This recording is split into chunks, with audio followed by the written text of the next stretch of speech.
अमरावती महापालिकेत भाजपचाच महापौर बनणार, रवी राणा यांची पॉलिटिकल गुगली. युवा स्वाभिमान पार्टीचा संवाद मेळाव्यात पदाधिकाऱ्यांना मार्गदर्शन करताना आमदार रवी राणा.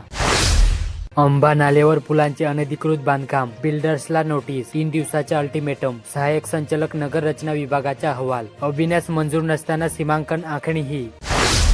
पारधी समाजाला विकासाच्या मुख्य प्रवाहात आणू, पालकमंत्री चंद्रशेखर बावनकुळे यांची ग्वाही. लाभार्थ्यांना वाहनाची चाबी प्रदान करताना पालकमंत्री बावनकुळे. रेजोरपुरा पोलीस ठाण्यातील डीबी पथकाने दुचाकी चोरी प्रकरणी 2 चोरांना अटक केली. 31 मे रोजी ही कारवाई करण्यात आली.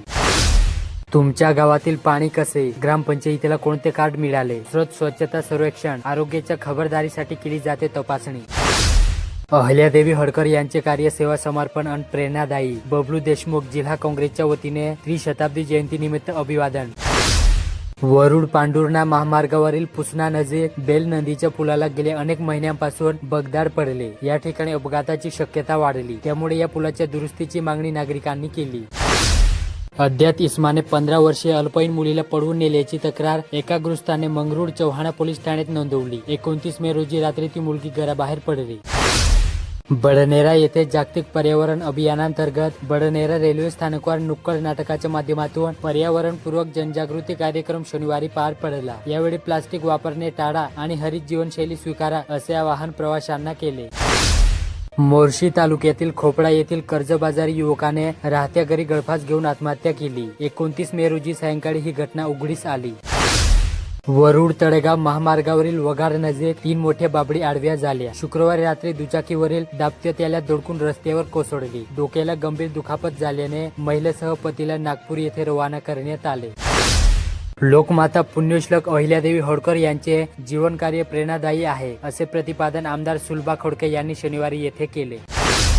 अंजनगाव सुरजी येथे नगर परिषदेच्या निकृष्ट कामांची चौकशी, आंदोलनाची दखल, जिल्हाधिकाऱ्यांकडून चौकशी समितीचे आदेश. परतवाडा शहरातील एका फर्निचर मॉलच्या संचालकाला अज्ञात फोनवरून जीवे मारण्याची धमकी दिल्याच्या प्रकरणाने खळबळ उडाली. या संदर्भात व्यापाऱ्याच्या फिर्यादीवरून परतवाडा पोलिसात अज्ञात व्यक्तीविरुद्ध गुन्हा दाखल करण्यात आला. अमरावती जिल्हा महिला सहकारी बँकेच्या अचलपूर शाखेत बनावट शासकीय नोकरदारांकडून 22 कर्ज प्रकरणात 41,96,609 रुपयांच्या अपहरणाप्रकरणी अचलपूर पोलिसांनी मुख्य आरोपीला अटक केली. आता या प्रकरणामध्ये 3 आरोपींना अटक झाली. चांदूर बाजार येथून एका 9 वर्षीय मुलाचे अपहरण करण्यात आले. 29 मे रोजी रात्री 8:30च्या सुमारास तो बालक घराबाहेरील चौकात खेळत होता. बराच काळ तो घरी न परत आल्याने त्याचा सर्वत्र शोध घेण्यात आला, मात्र तो मिळून न आल्याने अखेर 30 मे रोजी पहाटे चांदूर बाजार पोलिसात गुन्हा दाखल करण्यात आला. चिल्लरच्या कारणावरून एका प्रवाशाने विनयभंग केला तर त्याच्या वडिलांनी थप्पड लगावली, अशी तक्रार एका महिला वाहकाने शहर कोतवाली पोलीस ठाण्यात नोंदवली. प्रत्युत्तरात वृद्ध प्रवाशानेही महिला वाहकाविरुद्ध तक्रार दिली.